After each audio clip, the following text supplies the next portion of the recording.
There is another person in this room I want to thank. I'm working off of the program right now. I have an award that's not listed on the paper. In order for me to give this award, I need Judge Brennan to come up and present it with me. The award that I'm giving tonight is in his honor, and the person I'm honoring has been a great help to me and a great support of the running community. So in order to help me present this award, I would like the family of Jeff Benjamin to come up.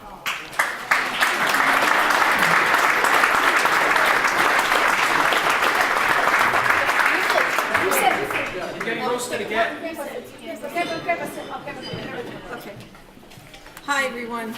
I'm not that good at this, and my first line is to say, please bear with me, because this looks a lot easier from where you're sitting than standing up here. And so everyone seems to know. I thought people wouldn't know who I was, but looking around, I think everyone knows that I'm Roseanne Benjamin, Jeff's wife. And here we go. Many of you might not know that I used to be treasurer of SIAC. I briefly want to take you back to how that happened and how Jeff Benjamin became president in 1990. Around that time, we were dating and contemplating getting married, and Jeff told me that there was an emergency meeting of the SIAC. The current president couldn't do it anymore. He said he was thinking of taking the club over if no one else wanted it. I suggested that maybe we were going, since we were going to be planning our wedding, maybe he should just take the role of vice president instead. Well, after that meeting, not only was he president, but his friend John Moore was vice president, and he enlisted his good friend Jim Higgins to join us as secretary, who later became vice president when John stepped down. When we reviewed the checkbook, the ledger said it had $40, while the bank statement said there was only $20. So since my background was in accounting, I became the treasurer as default. At that time, the SIAC didn't have any organized membership. So what did Jeff and his team do? What Jeff always does. He went for advice to those who came before him. We contacted Judge Brennan, and together we went to a meeting with our great friend Vic Navarro. They decided to bring back the St. Patty's Day potluck run, which was started by Vic Navarro. On the day of the race, the committee consisted of, I remember just Judge Brennan showed up to do the finish line, my mom, Jeannie, Jeff's girlfriend, and Jim's girlfriend, and now wife. Sorry. I'm just going off a little bit. And my mom ran the table to go the entries, and John, Jeff, and Jim did all whatever else was needed.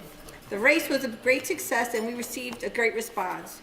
We came out with a profit of about $90, and we were off. We made membership applications, and the club has maintained some kind of paid membership ever since. As president, Jeff's focus was to get as many people together as possible.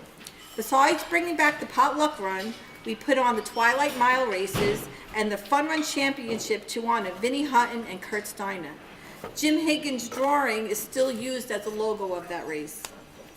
Jeff always wanted to honor and remember the people that came before us. Another must-do for Jeff and his office's agenda was to bring back the dinner and give out age group awards.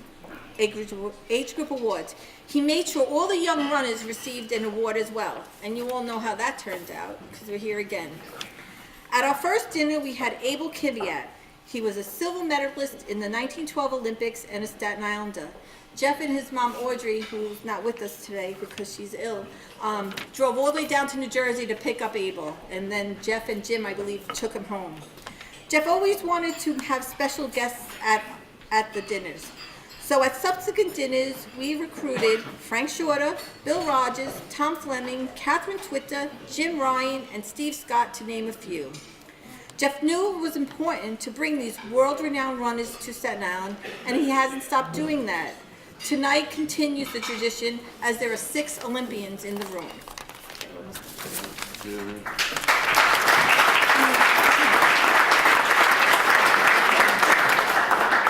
This Saturday, Jeff and I will know each other 30 years. One of the most consistent things in Jeff's life, second to his family, is his love of running and commitment to the sport.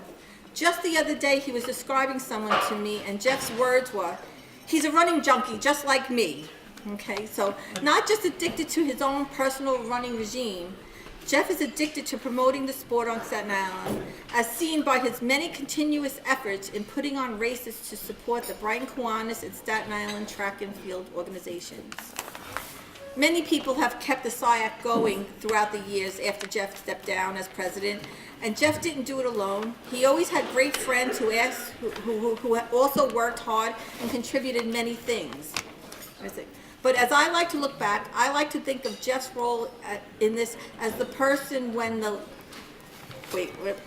when the torch was about to burn out, he lit it and accepted it, and he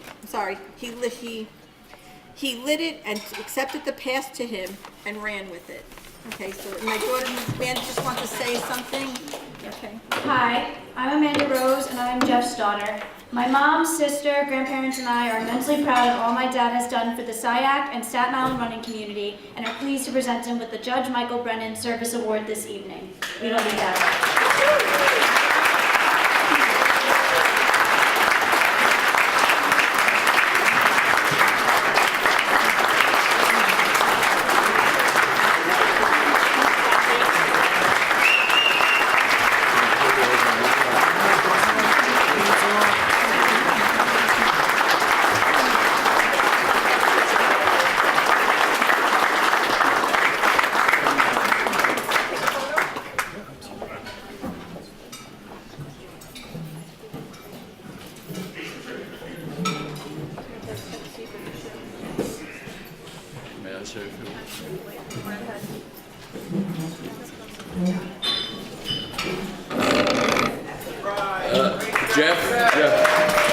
Jeff, don't disappear.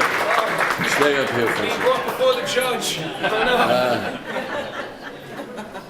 When I looked at the award that you just received, it has my name on it as a service award. I now know how Lou Marley felt. That means my 4-year-old granddaughter, 50 years from now, will come to an SIAC dinner and see somebody get the Judge Mike Brennan Service Award. Jeff, I have to tell you, and I've been a race director. Oh, by the way, did I become a race director? You take a handful of marbles and put them in your mouth, and you swallow them one at a time. And after you've lost all your marbles, you volunteer to become a race director. But Jeff has always had this vision that's larger than just Staten Island. I too used to bring Abel Kivia up from Lakehurst in Jersey and for Curtis events and SIAC events. And the connection there and the Olympians that are in this room now, it shows that we're part of a worldwide community. But locally, it's about service. And I'm so proud of this banner that's behind me, my Kiwanis Club, the Brighton Kiwanis Club. And Jeff, keep dreaming, baby. It works. Thank you.